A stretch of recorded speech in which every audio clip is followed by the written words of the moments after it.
और ये जैबुन जो है जिसके वालिद साहब जो थे अब्दुल करीम, ये हमारे किराएदार थे। नजीम मुल्ला को हमने जब डेवलप करने के लिए दिया है तो उन्होंने किसी को पैसा दिया, किसी को रूम दिया, उसको दे रही है, वो कुछ ज्यादा मांग रही है, ऐसा मैं इसको सुना। ये जो भी कर रही है वो सब गलत है। बाकी उसने किसी का हक मारा नहीं, हमारा भी हक नहीं मारा, हमारे को भी एग्रीमेंट पे लिख दिया। और जायज आप अगर मांगोगे जितना आपका है और एक टेनेंट को जो उसका हक मिलना चाहिए, अगर आप वो मांगते हैं तो मैं नजीब भाई से आपको दिला दूंगा। अगर आप ज्यादा मांगोगे, हिसाब के बाहर रहेगा तो वो तो नहीं दे पाएगा कोई भी। टेनेंट बोलेगा कि भाई मैं रह रहा हूँ 500 में, मुझे 1000-1500 दो, तो कोई नहीं देगा। इनका जो एरिया है वो एरिया के हिसाब से उनके लिए रूम रखा गया है अल तैयबा टावर में। अगर वो कल बोलेंगे तो रजिस्टर एग्रीमेंट हो जाएगा, लेकिन अब मामला ये है कि उनको चाहिए ज्यादा। हमने उनको एक जगह दिए थे दुकान के लिए, ये किराएदार हमारे थे और इन्होंने एक पोल ऑर्डर रखा, जिसकी वजह से हमने कोर्ट में केस डाले और वो हम जीत गए और वो दुकान तोड़ दिया गया। अन्य देशन मीडिया नेटवर्क में आप लोगों का स्वागत है। और दर्शकों, इस दौरे में जो माहौल बना हुआ है इस राबड़ी महकमे के अंदर, जो सीधी सादी एक साजिश के तहत लगती है, क्योंकि विधानसभा 2024 कलवा मुमरा के अंदर राबड़ी के स्थानिक एक माजी नगर सेवक जो विधानसभा की लड़ाई लड़ने के लिए वो वहाँ उपस्थित हुए, जिनको बताया जा रहा है कि उन्होंने ना जाने कितने लोगों का हक मारा है, जिसके लिए हम उस चीज़ की हकीकत को जानने के लिए यहाँ पर आए हैं। हमारे साथ में रिजवान रावी साहब हैं, वो इस चीज़ पर रोशनी डालेंगे। हम हमारे चैनल में आपका खैर मकदम करते हैं। रावी साहब, आप बताएंगे ज़रा कि एक महिला जो है वो नजीब भाई को बार बार टारगेट करती है कि मेरा हक मारा गया है और मुझे मेरा इंसाफ नहीं मिल रहा, तो ये बताएंगे कि आप इस मामले में क्या जानकारी देंगे?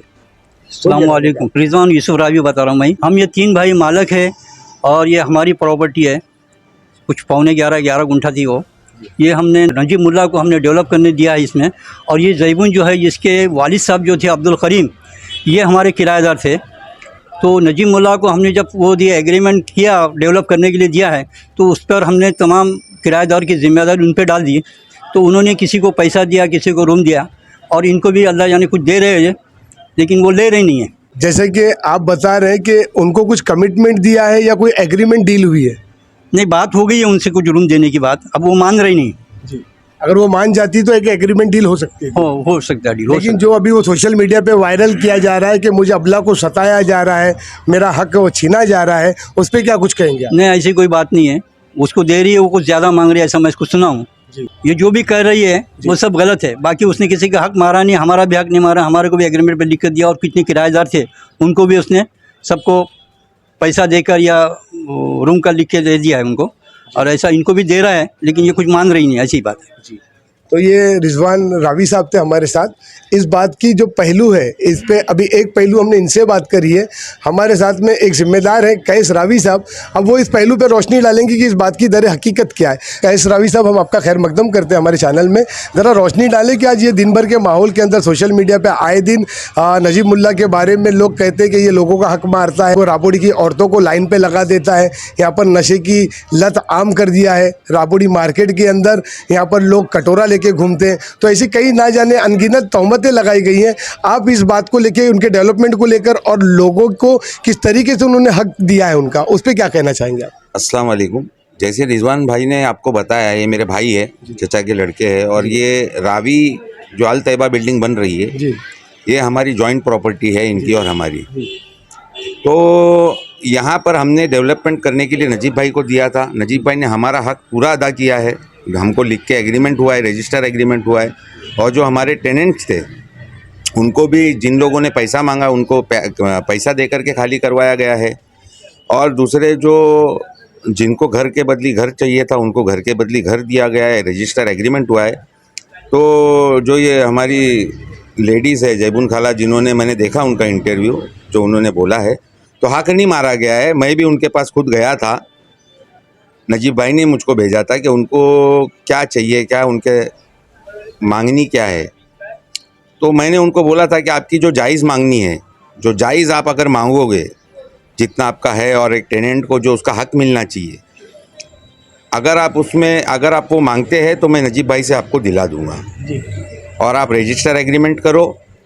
अब रजिस्टर एग्रीमेंट तो होता है, उसके आगे तो कुछ है ही नहीं। और दूसरी बात यह है कि या तो फिर आप अगर उसको बोलो कि मुझे इसका मुबादला मांगता है इतना कि मुझे कैश चाहिए, तो आप मुझे वो बताइए, लेकिन वो जायज़ होना चाहिए। अगर आप ज़्यादा मांगोगे जो हिसाब के बाहर रहेगा तो वो तो नहीं दे पाएगा कोई भी।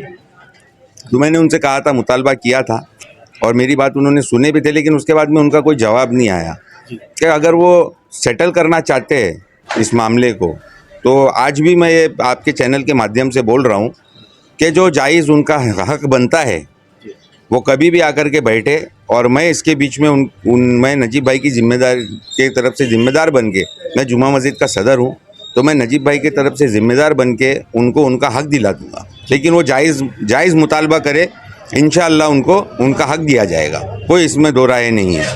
और रही बात उन्होंने जो दूसरे जो लेडीज़ की बात की है, तो सियासत का एक हिस्सा है, तो ऐसे ये चीज़ों से उनको परहेज़ करना चाहिए। उम्र दराज बुज़ुर्ग हमारे यहाँ की और जो महिला है वो, तो उनको ये सब चीज़ों से परहेज़ करना चाहिए। राबड़ी के औरतों के बारे में गलत कहा है कि धंधे से लग गई है, तो ये बेबुनियाद बातें हैं।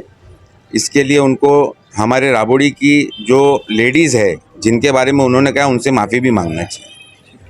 और जो एक स्क्वायर फीट की बात आती है कि उनका 100 स्क्वायर फीट एरिया है, उसके बावजूद उनकी जो मांग है, ऐसा जो सुनने में आया है सूत्रधारों के अनुसार कि उनकी मांग दुगनी और तिगनी है, तो क्या लगता है कि किसी लोगों के बहकावे में या भड़कावे में ये काम कर रही है, ऐसा कुछ है? नहीं, बेशक उनको भड़काया ही गया है। देखो कैसा है, अगर आप भी अपना घर दोगे किसी को डेवलप करने के लिए, तो उसकी एक शर्तें होती है जो हर मेरे ख्याल से पूरे मार्केट में एक जैसी है जी। और जो टेनेंट का जो मामला रहता है, जहाँ टेनेंट होते हैं, तो टेनेंट का जो एरिया रहता है वो उनको सिक्योर करके दिया जाता है जी। अब टेनेंट बोलेगा कि भाई मैं रह रहा हूँ 500 में, मुझे 1000-1500 दो, तो कोई नहीं देगा जी। बराबर है ना। तो ये वाली बात इधर भी है। इनका जो एरिया है वो एरिया के हिसाब से उनके लिए रूम रखा गया है अल्तैबा टावर में। अगर वो कल बोलेंगे तो रजिस्टर एग्रीमेंट हो जाएगा, लेकिन अब मामला ये है कि उनको चाहिए ज़्यादा, लेकिन ज़्यादा कैसे देंगे? जितना हक बनता है उतना ही देंगे ना। और बाकी तो कोई बात नहीं है मेरे हिसाब से। हाँ, उनका एक शॉप का मुतालबा था, लेकिन शॉप जो है वो केस हुई थी, उसके ऊपर एक केस चली थी जो रिजवान भाई ये लोग जीते। इसके बारे में रिजवान भाई आपको थोड़ा तफसील में बताएंगे, आप उनसे पूछिए। रिजवान सर बताएंगे। अभी काइस रावी साहब ने बताया कि वो मुतालबा करें जरा कि क्या वो केस क्या था, मामला और पूरी दुकान की जानकारी दे जरा। हमने उनको एक जगह दिए थे दुकान के लिए, और वो जगह पे उन्होंने कुछ दुकान कच्ची बनाए थे और उनको वो खुद चला रहे थे। इसके बाद में इन्होंने क्या किया, इन्होंने दूसरे पोल भाड़ू से रखा। ये किराएदार हमारे थे और इन्होंने एक पोल भाड़ू से रखा, जिसकी वजह से हमने कोर्ट में केस डाले और वो हम जीत गए और वो दुकान तोड़ दिया गया। उसका मामला कुछ नहीं, ख़त्म हो गया वो। मतलब अभी फिलहाल इस मामले से उस मामले का कोई नहीं, दुकान का कुछ नहीं है अभी इसमें। नहीं है। और क्या जानकारी देना चाहेंगे? और कुछ नहीं। ठीक है, तो दर्शकों, ये जो राबड़ी के अंदर आए दिन एक ऐसा निष्पक्ष इंसान जिसने जातिवाद नहीं किया, कभी हिंदू कभी मुसलमान, ना सिख ना ईसाई। आपको मैंने कुछ मार्केट की भी जानकारी दी थी, कुछ कब्रिस्तान की भी जानकारी दी, और ये सच्चाई है कि अगर जिस किसी को ये महसूस होता है कि ये चैनल जो है लोगों को झूठी खबरें अफवाह दिखाता है, तो आप इसका विजुअल लेकर इसके फैक्ट को चेक कर सकते हैं। और हमारी कोशिश होती है कि लोगों को सच्चाई और अच्छाई दिखाएं ताकि लोगों में एक अवेयरनेस फैले। और जिन किसी को भी लगता है कि उस महिला के साथ में नाइंसाफ़ी हुई, तो आप रिजवान रावी साहब को और कैस रावी साहब को आकर रब्ता कायम कर सकते हैं। तो इसी तरीके से आप हमारी तमाम अपडेट्स को देखने के लिए आप हमें लाइक करें, कमेंट्स करें, शेयर करें और ज़्यादा से ज़्यादा सब्सक्राइब करें। ये थी ठाणे दहशत मीडिया नेटवर्क की खास रिपोर्ट। आवाज़ आपकी, खबर हमारी। जय हिंद, जय महाराष्ट्र। हमारे न्यूज़ चैनल्स को सब्सक्राइब करें, लाइक करें, कमेंट्स करें, शेयर करें और घंटी का बटन प्रेस करें ताकि आने वाली हर वीडियो और अपडेट्स की नोटिफिकेशन आप सभी को मिलती रहे। जय हिंद, जय महाराष्ट्र।